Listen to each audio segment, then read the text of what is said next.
Ang tanong, ang House of Representatives po ba ang gaganap sa tungkulin ng Commission on Audit? Pagka ganun, tanggalin na po natin ang COA sapagkat sila na po ang nag-o-audit. Wala po sa tungkulin namin ang mag-audit. Kung sasabihin nila, hindi kami nag-audit. Ang ginagawa namin is investigation in aid of legislation. Okay. Wala pong nagtataka sa atin kung bakit ang pinipilit na isolate lang, ang pinipilit na gisain lang, Office of the Vice President. At saka yung DepEd na kung saan ay naglingkod siya bilang secretary. Paano po yung iba? In aid of legislation po ba ito? O in aid of persecution? Bago po natin ipagpatuloy yung video na napanood natin, isang mapagpalang araw muna po sa ating lahat, mga kapatid, mga kababayan at mga boss. Siyempre sa video ito, tatalakayin natin, pag-uusapan natin, bibigyan natin ng reaksyon itong sinabi ni Senator Rodante Marcoleta kung ano ang kanyang nararamdaman. Kitang-kita po natin dito sa video, nagagalit itong si Senator Rodante Marcoleta sapagkat ito po yung mga nangyayari na ginagawa dyan sa Kongreso na hindi niya maintindihan. Kaya ang tanong niya rito, alam naman ninyo, kitang-kita naman ninyo kung ano na ang nangyayari ngayon sa atin. Pero bago natin simulan yan, syempre, bati muna tayo ng isang magandang umaga po, Luzon, Visayas at Mindanao. At syempre pa sa mga kapatid natin, mga kababayan natin na nasa iba't ibang panig ng mundo. Magandang umaga, magandang tanghali, magandang hapon, magandang gabi po sa inyong lahat dyan. Kamusta na po kayo? Sana po madatan kayo ng video na ito na nasa mabuting kalagayan. At syempre pa doon sa mga kababayan natin, mga boss natin at mga kapatid natin na nasa bansang Israel at bansang Iran, mag-iingat po kayo dyan. Huwag po ninyong kalimutan ang manalangin. Kagaya ng sinasabi natin dito, yung mga ob-ob na vloggers, dapat sila na yung nandyan para pag may sumabog dyan, sapul silang lahat. Yan ang masasabi natin sa mga ob-ob na mga vloggers. Pero kagaya ng sinasabi natin dito, bago tayo gumawa ng reaction, mas mabuting tapusin muna natin panoorin yung video kung ano ba talaga yung hinanakit, ano ba talaga yung saloobin ng ating magaling, magiting, matapang na Senador Rodante Marcoleta. Ngayon, kung ready na kayo, panoorin na natin ang video ng sabay-sabay. Video? Malapit na ako mapahiya. Nahihiya na nga rin ako eh. Siguro nahalata ninyo eh. Nakakahiya talaga. Inami-dami po ng mga ahensya na pinagkalooban ng confidential fund. Bakit po nag-iisa lang? Bakit po paikot-ikot kayo sa nag-iisang ahensya? Wala na po ba kayong pakialam doon sa iba? Anong klaseng gawain ito? Paano tayo makakagawa ng isang matibay, ng isang katanggap-tanggap na investigasyon? Kung sa dinami-dami ng mga ahensyang nabigyan ng ganong klaseng pondo, isa lang ang tutugisin mo. Kaya nila ginagawa ito para sa impeachment. Isa sa paraan, baka sakaling makakuha siya. Hindi po ganun nga eh. Baligtad po ang nangyari eh. Hindi po kayo ang gagawa niyan. COA po, kung yun ang ating objective.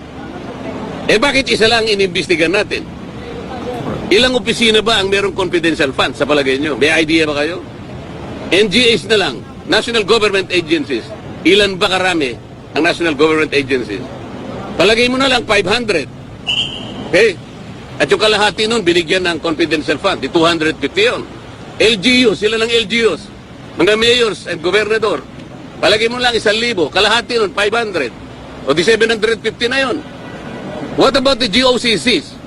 Government-owned and controlled corporations. Mga 300 yan. Kalahati na lang. 150. O palagay mo lang 1,000 na lang ang nabigyan na ahensya ng gobyerno. Bakit? Bakit Office of the Vice President lang?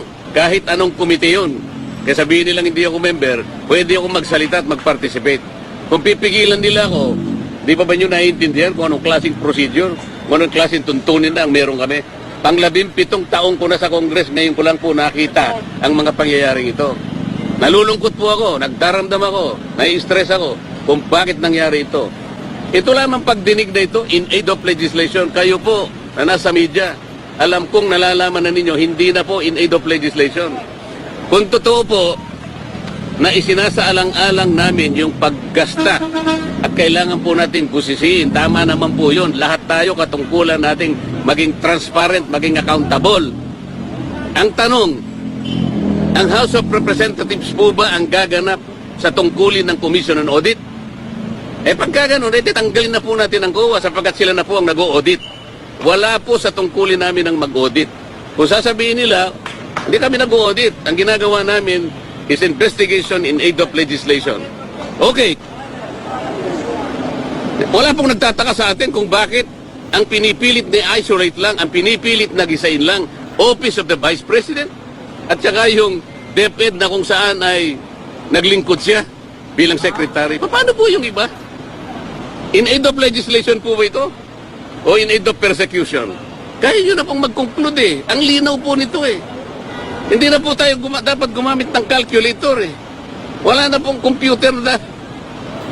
Hindi nyo pa kayang i-memorize ito. Why are we isolating the Office of the Vice President? Kung confidential fund. Ano po ba yung Commission on Audit? Ito po ay independent constitutional body. Bakit kami po ang gumagawa?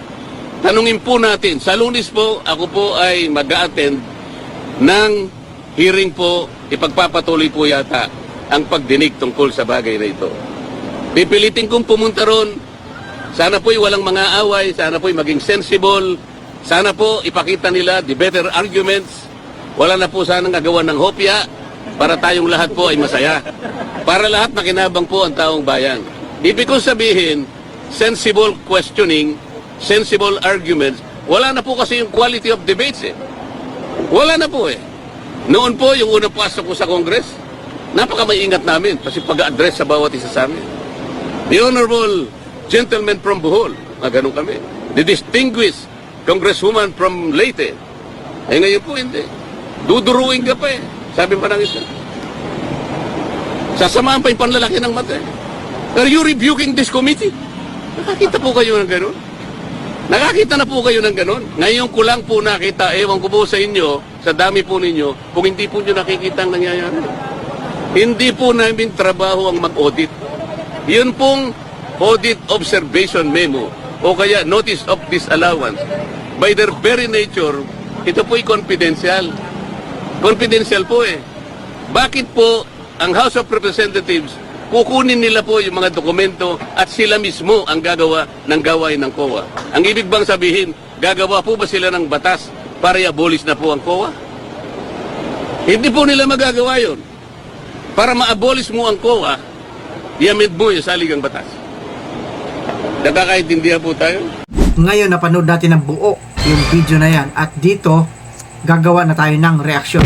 Unang-una, nakikita natin naggalit na galit itong si Senator Rodante Marcoleta sapagkat hindi niya gusto yung mga nangyayari at sabi niya maraming ahensya ng gobyerno, bakit iisa lang ang iniimbestigahan? Oo nga naman, sinabi niya pa nga rito, hindi trabaho ng Kongreso ang mag-imbestiga ng mga confidential fund sapagkat ang nakakasakop niyan ay ang COA. Bakit eka tayo nag-imbestiga ng ganito? Yan ang malaking katanungan na magpahanggang sa ngayon hindi pa rin nasasagot sapagkat hindi naman talaga sinasagot ng mga kasamahan niya dati sa Congress. Ang sabi niya pa rito, ang daming, halimbawa, ang daming NGS. Sinabihan niya pa, gumawa pa siya ng example, 500 or kabuuan na. Sabi niya, kahit 1,000 na lang. Yan na lang ang imbestigahan natin. Pero bakit nag-iisang confidential fund, doon tayo nakapokus. 17 years siya sa Kongreso, pero ngayon lang siya nakaranas ng ganito. Kaya siya mismo nagtatanong sa kanyang sarili, bakit nagkaganito? Bakit ba? Bakit ba? At may sinabi pa siya rito, imbis na noong panahon niya sa Congress, magagalang ang mga congressman. Hindi kagaya eka ngayon, lalakihan ka ng mata.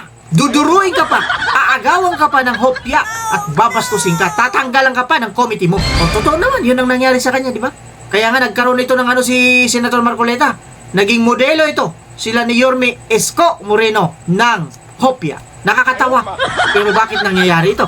Wala siyang magawa sapagkat nag-iisa si Senator Rodante Marcoleta na nakipaglaban, nakipagbakbakan dyan sa Congress. Kaya niya nga tinatanong, bakit natin ginagawa ito? Ang sagot naman ng mga kasamahan niya, puro palusot na in aid of legislation. Kaya nga ang tanong niya, bakit tayo gagawa ba tayo ng batas para i-abolish yung COA? Bakit tayo nagsasagawa ng ganito? Mga katanungan na kung ikaw ay isang ordinaryong Pilipino lamang, hindi mo ito maintindihan.